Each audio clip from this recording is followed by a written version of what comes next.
I'm your host, David, and this is a special edition of The Cold War.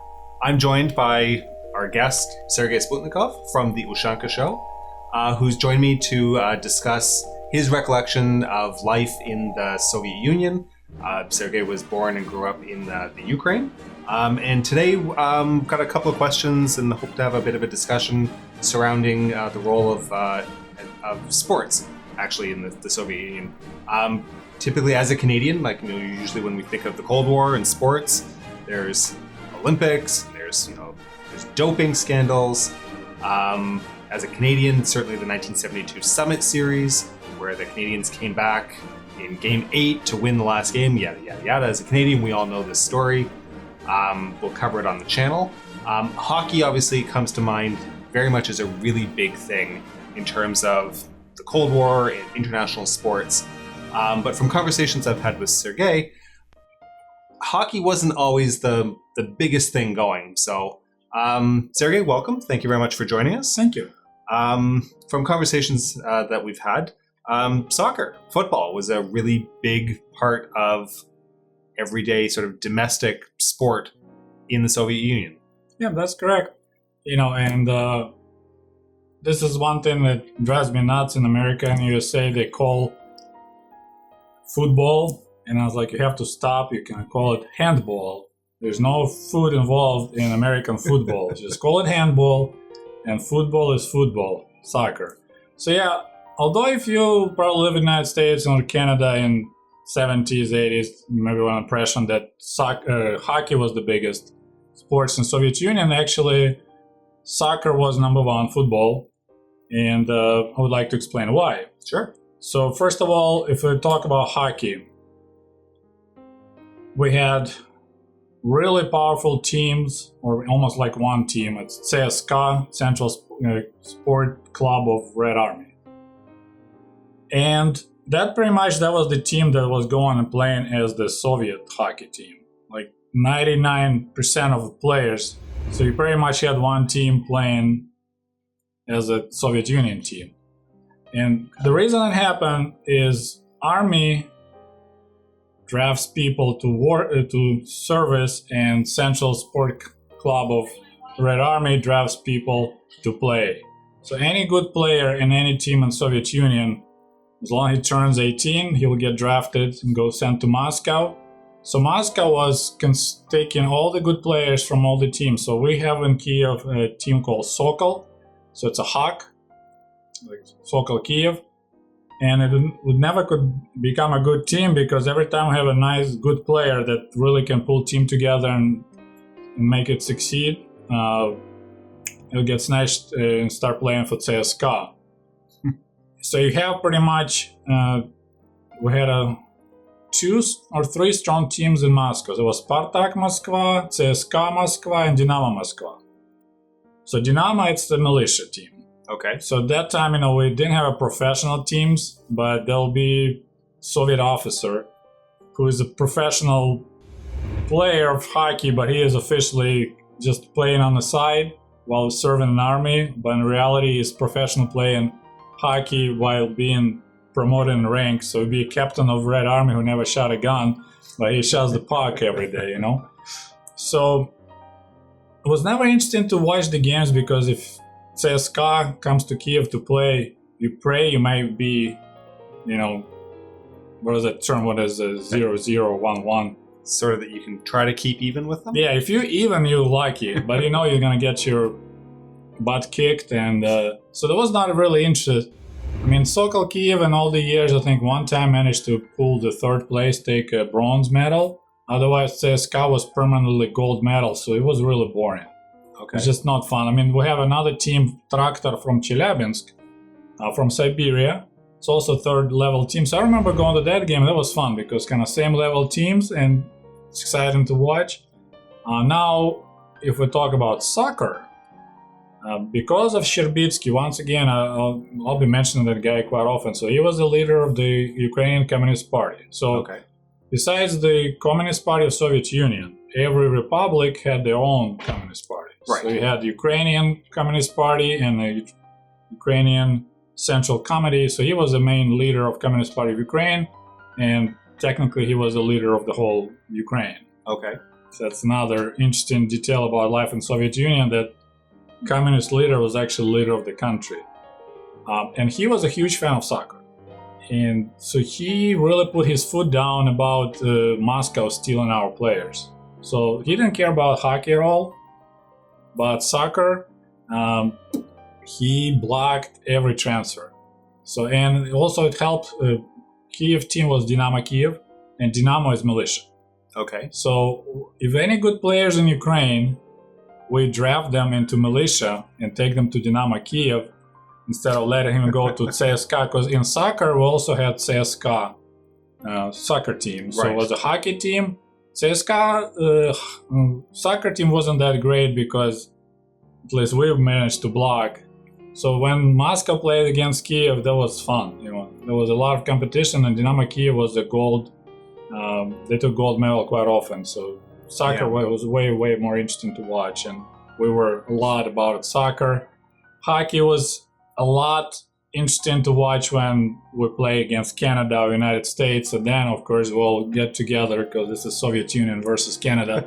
But technically there was Tikhonov, was coach for so he was a coach for CSKA and coach for the Soviet team.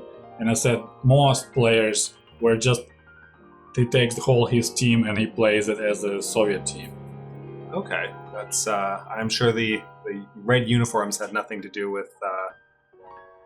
They were different uniforms technically for the national team versus CSKA, but they pretty much could have been the same uniform. Right, and that's what I'm not a big sports fan, but I don't need to explain to anyone that team of average players is always will beat non-team of sports stars. So you have a bunch of great players that not a team. Average players who play as a team will always win. It's just they have strategy. I remember every time I watched, and it'll be like everyone trying to show off. Like you got a bunch of these Canadian or American super hockey stars, and they all want to show off how they great play, but they don't play as a team. While I remember, at least our commentary said that the Soviets show different style of hockey, because Canadian style, American style, you just throw puck forward and then you race who first gets and then start playing. And Soviets actually had different formulas, like they play different situations. So because they were a team of the best Soviet players, and then a team because they play every day as a team. They were playing regularly, regular competition. It might have been against lesser skilled teams, but they were playing regularly as a team. Yeah, so that's why I think there was a formidable force, because Soviet soccer team was never shining that brightly. It was fun to watch at home, but on the international arena, Soviet Union never really scored great at all. Like you're lucky to get out of the first one of 16th, they call it. Well, you have teams and then you get two teams going. That's out of the escape the group stages. Right, that was hardly ever. So domestically, soccer was most popular amongst citizens. Yes, at least in Ukraine and Kiev. But of course, we're talking about social society. There was no one was wearing t-shirts all the time. Only if you go for the game, then maybe some big fans will have some kind of t-shirt or flags with Dynamo Kiev. Okay. But everyday life, we weren't wearing our brands. There was actually have a pretty funny story about that. I'll tell you in a minute. Soccer was huge. We had a nice stadium, and there was a lot. Moscow fans will come to Kiev, and we might have a little brawl after game. They'll have a little fight. So some things don't change. Yes, it was quite intense. So yes, interesting. And yourself, now, were you? So you were more of a soccer supporter? Yes, I was casually. Yeah, Dynamo Kiev. I was, especially when your team wins. Yep. You kind of tend to get sucked in, and you're like, I used to sell for a while. You can buy little badges, metal badge, and it'll be our team playing against this team, so they'll make a badge for that specific game. Just to say, okay, this date and this was this match, so you'll buy it. That's pretty much as far as I went, but I never owned we never had these baseball hats with the Dynamo logo, stuff like that. So I can tell you the story actually. Yeah, please. So when I came to Michigan in 1995 first time, I'm in Michigan, so I would like to buy some souvenir that I was in Michigan. So I go to local supermarket, and I see this dark blue jersey with big yellow letters says Michigan. I was like, oh, cool, I'm in Michigan. And then I see the other ones, the kind of white and green, same Michigan. I was like, no, that's kind of ugly. I like this color combination, so I bought that. Then next year, I needed some sport pants. So once again, I go and try to see something matching dark blue color. So I see this pants that has a kind of silly-looking fighting guy. You guys, I don't know if you're familiar with American football or not. It's Notre Dame for those who may be Fighting Irish for those who may be wondering. That's correct. So it's same dark blue color, but it has this little. I was like, well, I don't care about this guy, but it's $10 on sale. Colors matching. So here I am walking in the summer camp in Michigan, wearing Michigan jersey, dark blue and yellow, with Notre Dame pants. So I'm sure you were very popular. So at some point, one guy that we became good friends, he's like, hey, I need to talk to you. You can't wear that. I was like, what are you talking about? He's like, this is teams that fight each other. They hate each other. You can't wear Notre Dame pants. I'm like, what are you talking about? What Notre Dame? For those who may be wondering what the parallel would be in club football, that would be like showing up with a Real Madrid top and Barcelona track pants. So I'll trust you in that. But yeah, so that's biggest rivals, I was wearing the same. Then it went further than that. So then in 96, I was like, I can't wear the pants, fine, but at least I'll get matching hat. So I bought a hat, and it has a big M letter. It's matching, cool. So then I was wearing the hat here in Michigan. No one said anything. Then I went to Los Angeles in August just for a visit. My cousin used to live at that time in Los Angeles. So right in the airport, I'm waiting for my luggage in the carousel.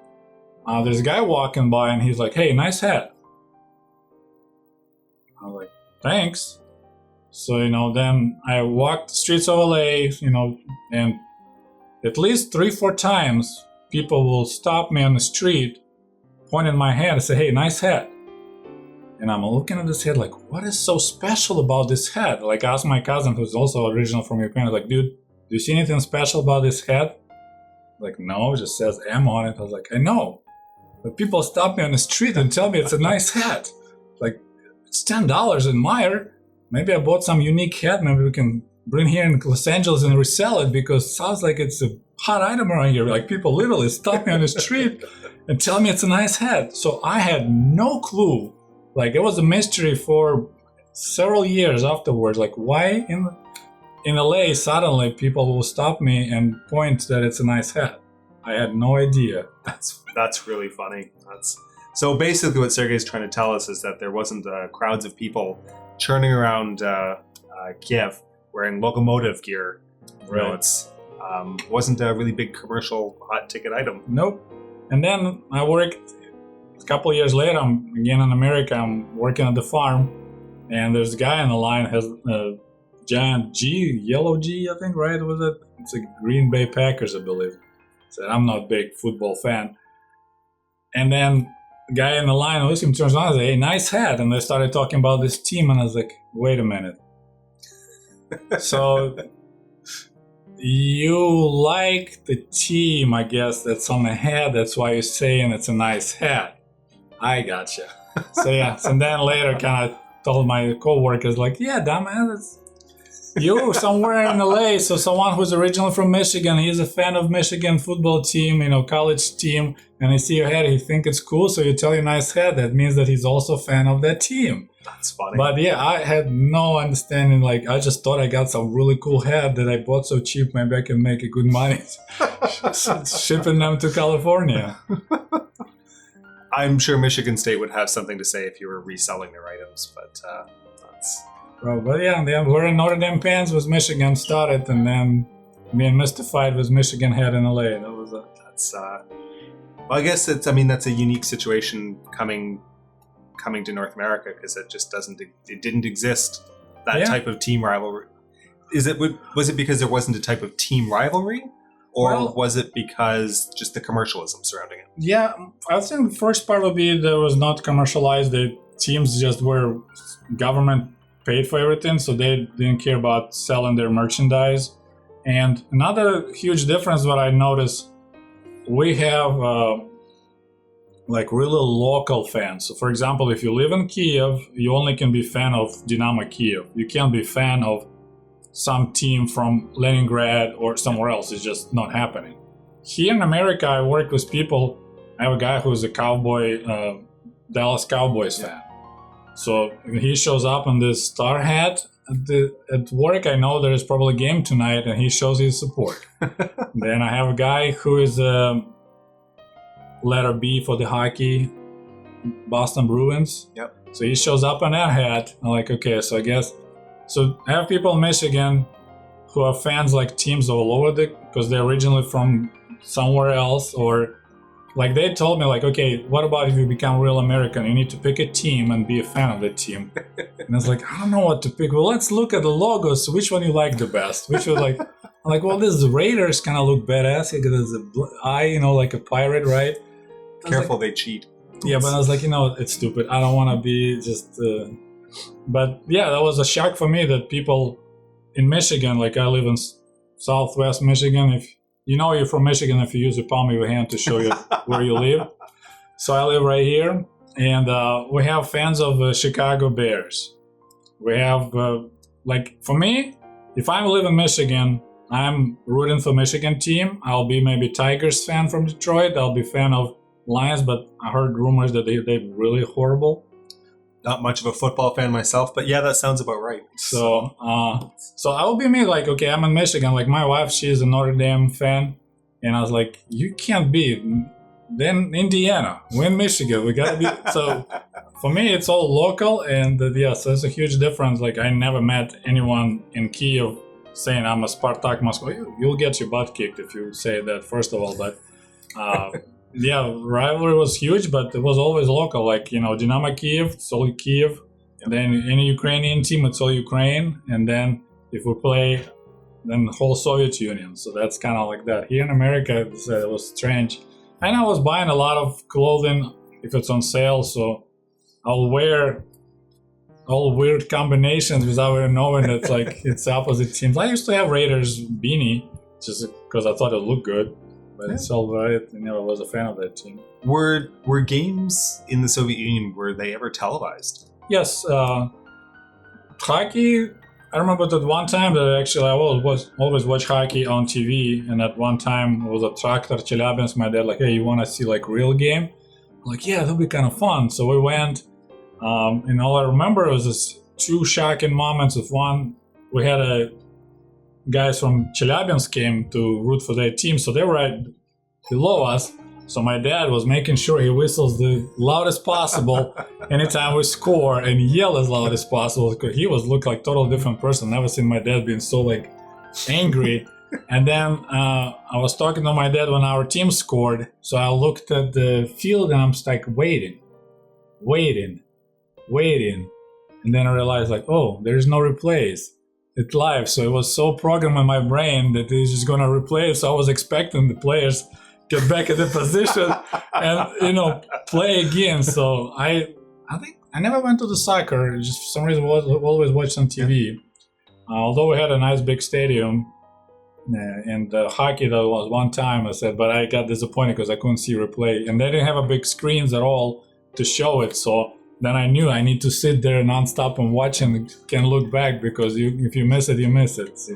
There's no chance at a replay there. That's funny. But that's what I wanted to add about, this is an interesting situation. So you have a Soviet Union socialist system, and they had this capitalist attitude towards sports, at least in hockey. So you have Coca-Cola and Pepsi. We got duopoly, and they dominate the market. So we had CSKA and Dynamo Moskva dominated the whole hockey, and the rest was just third-grade teams. So if they saw players that they wanted, they would basically draft them into the military, yes, or to the militia. Yep. And those players, regardless of where they were from, they would suddenly be players for that team. And of course, they won't say no. You move to the capital of the country.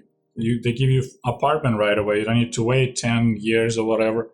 You got nice apartment in Moscow. You got nice job at the top team. No one would say no. It just, you couldn't. But then if you look in America, like NFL, because I asked my co-workers just to get ideas. I was like, so tell me, how come you don't have like two awesome teams that dominate the rest? Because it's always works that way. The best teams will just take all the best players, and then they're just gonna dominate, just like Pepsi Cola and Coca-Cola dominate drinks, like Ford, GM and Chrysler dominate American car market. And they explained me the situation, like the weakest team apparently has drafts of the college kids, right? So like, you're telling me that the worst team get the best picks. So in America, you actually utilize socialist principles of helping the weakest, and it makes the game more interesting. It's like, that sounds very interesting. And I'm sure the people that you've pointed this out to are ready converts and completely accept everything at face value. Yeah, they're not happy about it. But yeah, I have actually quite a few that are like very, very, very conservative. And when I point that out, they're like, well, you want to make sure a game is fun, because if only one team dominates or two teams not interesting to watch, it's like, exactly. Yeah. So that's interesting. So in that, at least in sports, socialism does work. Unless it's hockey, in which case, well, capitalism rules. Right. What about here in NHL? Is that the same thing about draft? Do they have the same?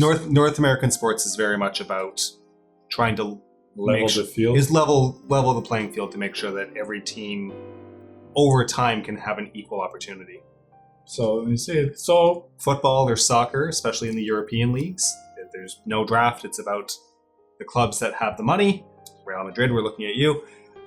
Real and Barcelona and Manchester City, they've got the money. They buy the best players. They keep the money. They keep buying the best players. And it just slowly grows apart, weak teams and strong teams. Yep.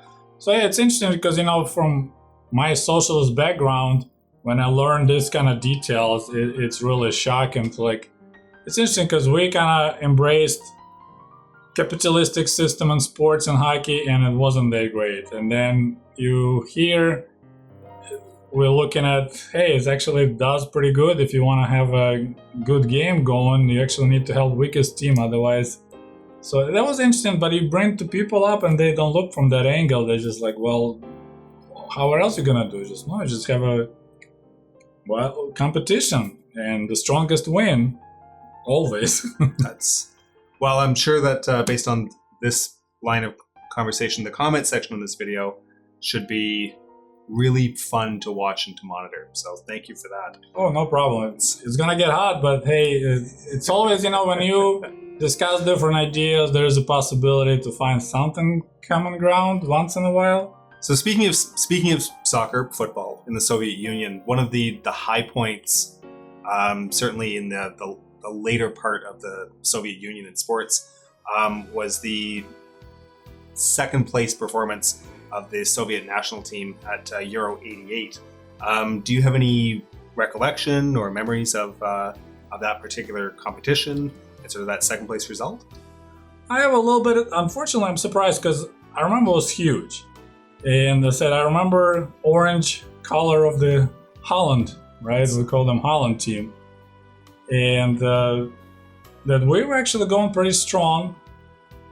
And then we lost 1-0. And I believe our coach was actually Dynamo Kiev guy. So he passed away now. And I tried to think his last name and I can't recall. Lobanovsky. Yeah, it was a huge disappointment. But the Holland team, they had some insanely good players. And unfortunately, yes, silver's still silver, but you're this close to gold, that hurts. I'm a soccer fan myself, and my team has recently come very close to winning real glory and fell short at the last moment. So I understand that pain of disappointment. So actually, a little detail too I learned about American football fans, American football, handball fans. I have one guy. He has really interesting logic. For example, if I lose to Canada, then feels good, right? As a Canadian? So now, if Canadians continue playing, I want Canadians lose and lose bad. because they beat my team. Now I want Canada being punished. Well, this guy, he has a total opposite logic, and I'm just curious how many people have same logic, because he starts rooting for that team. So if his Dallas Cowboys lose to him, now he wants that team to take Super Bowl because then my team lost to the best team. And this is so kind of logical, like, no, they need to die. They can't live. They beat your team. And he's like, nope, I'm rooting for them because now I can say, yeah, we lost, but we lost to the Super Bowl winner. And that was a total shock for me. Like, I see the logic, but my emotional, I've used that. Not there. I've used that same logic myself because it helps me to not cry myself to sleep at night. I just use vodka. That helps. Well, you know what? Thank you very much, Sergey. This has been a really interesting and certainly an entertaining conversation to have regarding sport. Again, this is our special guest here on the Cold War channel, Sergey Sputnikov from the Ushanka Show, who is joining us for a series of special episodes covering a range of different topics, talking about memory and recollections of growing up in the Soviet Union. Thank you very much for joining us today, and join us next time. До свидания.